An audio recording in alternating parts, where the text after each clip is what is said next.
Naranasan mo na bang lokohin ka ng iyong asawa? Yung ibinigay mo ang buong tiwala mo sa kanya, tapos lolokohin ka lang pala. Ikaw, anong ginawa mo sa mga oras na ito? Hiniwalayan mo ba siya? O binigyan mo siya ng pangalawang pagkakataon? Kung ganon, ay tungayan mo ang istoryang ito na tiyak ay kapupulutan mo ng aral. Maraming mga babae ang nagkakagusto sa binatang si Paulo nang dahil sa gwapo nitong itsura. Malakas ang datingan ng binata, kaya agad na kinikilig ang mga kababaihan na matingnan niya lang sa mga mata. Uy, ang gwapo talaga ni Paulo. Sobrang swerte talaga ng babae na magiging asawa niya. Kinikilig na sabi ng isang babae. Marami nang naging kasintahan ng binata, ngunit pagkatapos pagsawaan ay iniiwanan na lamang. Babaero kasi si Paulo at hindi uso sa kanya ang salitang pagseryoso. Naniniwala kasi siya sa kanyang sarili na balang araw ay makikilala rin niya ang totoong babae na para sa kanya. Sa totoo nga ay kahihiwalay lamang ng binata sa huli niyang kasintahan at hindi pa lumilipas ang 2 linggo ay may bago na ulit itong nobya. Paring Piolo, pang ilan mo na bang syota yan? Parang ginagawa mong laruan ang mga babae ha? Sige ka, baka isang araw ay tamaan ka ng karma. Sabi ni Jacob na matalik na kaibigan ng lalaki. Anong karma? Hindi ako naniniwala sa ganyan. At ano bang pakialam mo? Mambabae ka rin kung gusto mo. Natatawang sagot ni Piolo. Nagtatrabaho sila sa isang bagong tayong kumpanya, kaya halos lahat ng empleyado doon ay bago pa lamang. 1 linggo pa lang sila ng bagong kasintahan ni Piolo ay bigla nitong nakita ang isang magandang dalaga. Sobrang simple lamang nito at agad nitong nabigani ang kanyang puso. Jacob, nakikita mo ba yung babaeng yun? Sobrang ganda niya at mukha siyang mabait. Gusto ko siyang makilala. Seryosong sabi ni Piolo sa kanyang kaibigan. Nang dahil doon ay tawa ng tawa si Jacob. May nobya na kasi ang kanyang kaibigan tapos nagkakagusto pa rin ito sa ibang babae. Ano ka ba, Piolo? Sino ba talaga ang gusto mo? Naaawa na ako sa mga babaeng niloloko mo. Baka naman pwedeng magseryoso ka na. Pangaral ni Jacob. Basta, mamaya din ay makikipaghiwalay na ako. Hindi pa naman kami nagtatagal para maligawan ko na agad siya. Natatawang sagot ni Piolo. Piolo, ano naman ang nagawa kong masama at nakikipaghiwalay ka na kaagad sa akin? Umiiyak na tanong ni Eloisa. Hindi naman talaga kita gusto, kaya pasensya ka na. Sige na at tumigil ka na sa drama dahil hindi pa naman tayo nagtatagal. Mabilis mo lang din naman akong makakalimutan. Natatawang sagot ni Piolo. Hindi man lang maramdaman ng lalaki kung gaano kasakit ang biglaang iniwanan. Para sa kanya ay isang laro lamang ang pag-ibig na kung kailan mo gustong tapusin ay pwede mo nang tapusin. Kinabukasan ay nagkaroon na ng pagkakataon si Piolo upang magpakilala sa kanyang babaeng hinahangaan. Hi, matagal ko nang gusto na makilala ka. Ako nga pala si Piolo. Ikaw, ano ba ang pangalan mo? Tanong ng binata. Hi, ako nga pala si Jenny at bago pa lamang ako dito sa kumpanya. Masaya akong makilala ka. Nakangiting sagot ng dalaga. Mas naging masaya naman si Piolo nang malaman nito na bago pa lamang ang babae sa trabaho. Kung ganun pala, ay wala ka pang kaibigan dito. Pwede naman tayong magsabay kumain mamayang tanghalian. Paanyaya ng binata. Simula noon ay may kasama na si Piolo at Jacob tuwing kakain sila ng tanghalian. Napapakamot na lamang si Jacob dahil ibang babae na naman ang kasama nila. Hi, ako nga pala si Jacob at masaya akong makilala kita. Kaibigan nga pala ako ni Piolo. Nakangiting sabi ng binata. Ako nga pala si Jenny at bago lang ako dito sa kumpanya. Sagot ng babae. Lumipas ang 1 buwan ay niligawan na ni Piolo ang dalaga. Silang tatlo ang palaging magkakasama, kaya nalaman din ni Jacob na sobrang bait talaga ni Jenny. Hindi ito lumaki sa yaman, pero sobrang ganda naman ng kanyang asal. Parang Jacob, sinagot na ako ni Jenny. Sa wakas ay alam mo na, magagawa ko na ang gusto kong gawin sa kanya. Natatawang sabi ni Piolo. Napapailing na lamang talaga ang lalaki sa mga kalokohan ng binata. Nakakonsensya si Jacob na masaktan ang damdamin ni Jenny dahil alam niya naman na walang alam sa ganitong bagay ang babae.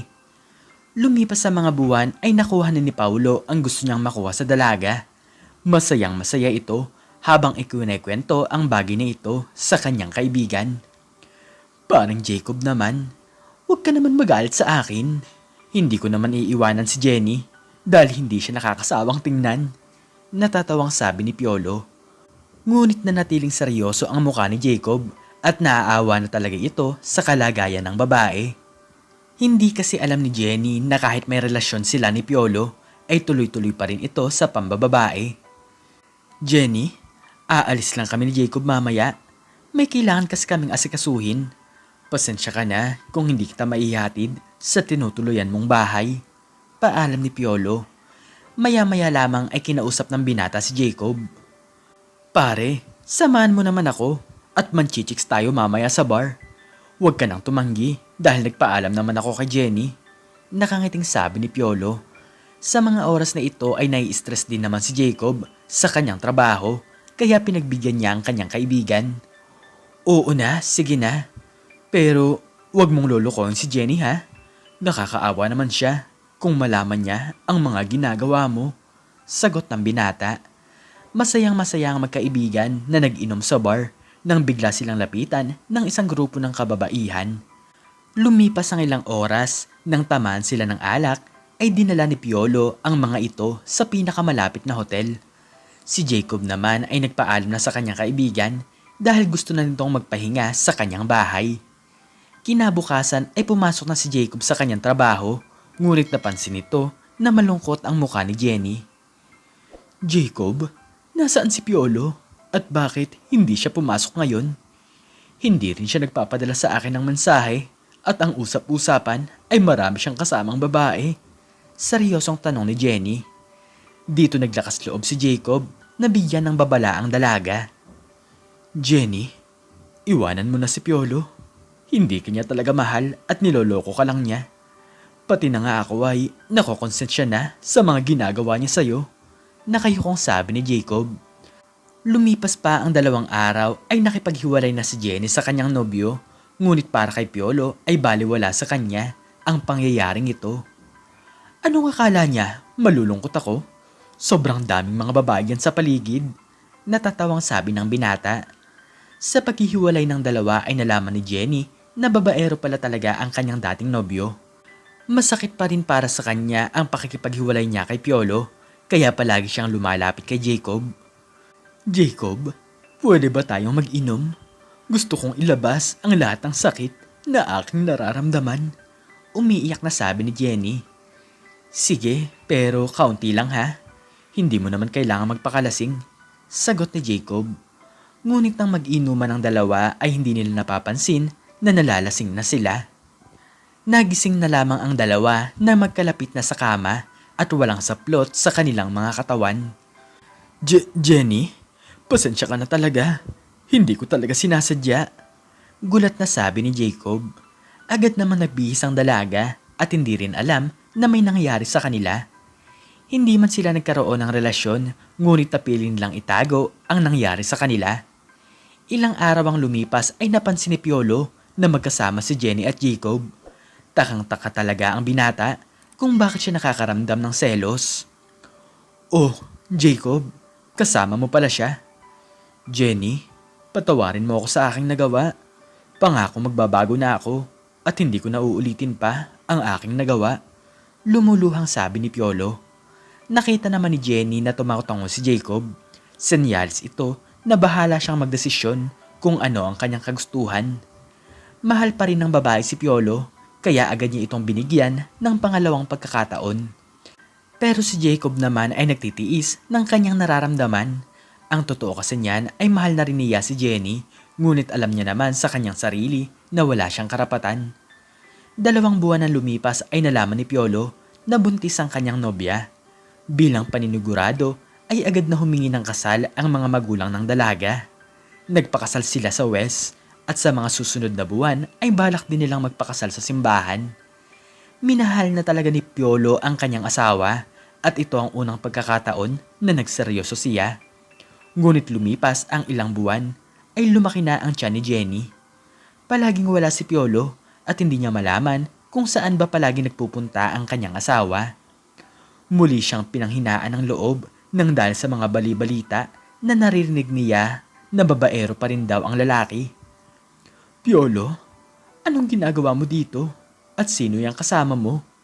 Di ba, buntis si Jenny at kasal na kayong dalawa? Galit na sabi ni Jacob. Oo nga, pero wala naman akong balak na iwan siya. Nandito lang naman ako pare, para maging masaya. Nakangiting sagot ni Piolo. Nang dahil sa sobrang inis ay nasuntok ni Jacob ang kanyang kaibigan. Bumawi naman si Piolo, pero hindi nagtagal ang kanilang away dahil inawat sila ng maraming tao. Simula noon ay dito na nagtapos ang kanilang pagkakaibigan. Lumipat si Jacob sa ibang kumpanya dahil hindi na niya kayang makita ang ginagawa ni Piolo sa asawa nito. Piolo, maghiwalay na tayong dalawa. Ang akala ko ba ay magbabago ka na? Malapit na akong manganak, pero ganito pa ang gagawin mo sa akin? Umiiyak na sabi ni Jenny. Takot na takot si Piolo sa mga sandaling ito dahil mahal naman talaga niya ang kanyang asawa at libangan lamang ang kanyang mga ginawa.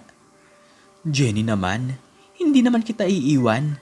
Huwag kang mag-alala dahil pangakong ititigil ko na ang aking bisyo. Paliwanag ng lalaki. Lumipas ang mga taon ay tinutuon naman ni Piolo ang kanyang mga pangako. Nagbago na siya at simula nang makapanganak ang kanyang asawa ay wala na siyang ibang ginawa kundi ang magtrabaho. Ngunit sa mga oras na ito ay gulong-gulo naman si Jacob.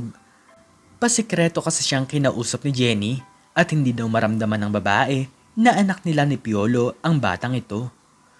Jacob, natatakot ako dahil baka ikaw ang ama ng bata. Baka nagbunga ang ating nagawa. Kinakabahang sabi ni Jenny. Huwag kang mag-alala at kapag mayroon kang oras ay pwede tayong magpatingin sa doktor para maging malinaw na rin ang lahat sa atin. Paliwanag ni Jacob. Nang makapagpatingin sila ay nalaman nila na hindi nga anak ni Piolo ang batang ito. Hindi nila malaman ang kanilang gagawin at balak nila itong panatilihin na isang sikreto. Jenny, pangakong susuportahan ko ang ating anak. Magbibigay ako sa iyo ng pera hanggang sa kanyang paglaki. Ayaw ko ng gulo dahil may asawa ka na, sabi ni Jacob. Hindi na makasagot si Jenny nang dahil sa dami ng kanilang mga problema. Nagawa naman nila ang bagay nito noong hiwalay na siya kay Piolo. Ngunit nang magkabalikan sila ay hindi niya naman inaasahan na may ganitong mangyayari. Lumipas ang mahabang panahon ay nanatiling sikreto ang lahat. Walang kaalam-alam si Piolo na ang binatang ito ay hindi niya naman talaga anak. Hindi na nasundan pa ang pagbubuntis si Jenny at inaakala nila na nagkaroon ng problema si Piolo sa kanyang kalusugan. Napag-usapan naman nila na wala namang problema. Tuluyan na nagbago si Piolo, hindi na ito babaero at ginagawa nito ang lahat para sa kanyang pamilya. Anak, malapit na ang kaarawan mo. Ano naman ang gusto mo at saan mo naman gustong mamasyal? Tanong ni Piolo kay Luis. Sa totoo lang po tay, ay gusto ko pong pumunta sa Baguio at gusto ko po ng bagong sapatos. Masayang sagot ni Luis. Nang dahil doon ay ipinagdiwang nila ang kaarawan ng binata sa malayong lugar. Magulo pa rin ang isipan ni Jenny dahil naaawa talaga siya kay Piolo. Nagbago na ito, ngunit hindi alam ang isang masakit na sikreto. Lumipas ang 3 araw ay nakauwi na sila sa kanilang bahay. Napagdesisyonan ni Jacob na makipagkita kay Jenny upang bigyan ng suporta ang kanyang anak. Ngunit habang naglalakad si Piolo ay nagulat na lamang siya sa kanyang nakita. Magkasama ang kanyang asawa, pati na rin ang kanyang dating kaibigan. Jacob, matagal na tayong hindi nakita. At bakit naman kasama mo ang aking asawa? Nagtatakang tanong ni Piolo. Gulat na gulat ang dalawa nang makita nila ang lalaki sa kanilang harapan. Naisip ni Jenny na baka ito na ang oras para aminin ang matagal na nilang sikreto. Walang tigil sa pag-iyak ang babae habang ipinapaliwanag ang lahat ng nangyari. Pati na rin si Jacob ay todo hingi ng paumanhin kay Piolo, pero sinabi niya na wala naman siyang balak na guluhin ang buhay nilang mag-asawa. Patawarin mo ako, Piolo. Hindi ko naman gustong mangyari ang bagay na ito. Umiiyak na sabi ni Jenny. Binalikan ni Piolo ang lahat ng kanyang mga masasamang nagawa. Baka nga karma lamang ang bagay na ito at ang totoo niyan ay matagal nang may problema si Piolo sa kanyang kalusugan kaya hindi pala talaga sila magkaroon ng anak. Sa dami ng naging babae ni Piolo ay kahit na isa ay wala siyang nabuntis at dito naging malinaw sa kanyang lahat. Napayuko na lamang si Piolo sapagkat marami din naman siyang nagawang kalokohan dati kay Jenny ngunit pinatawad siya nito.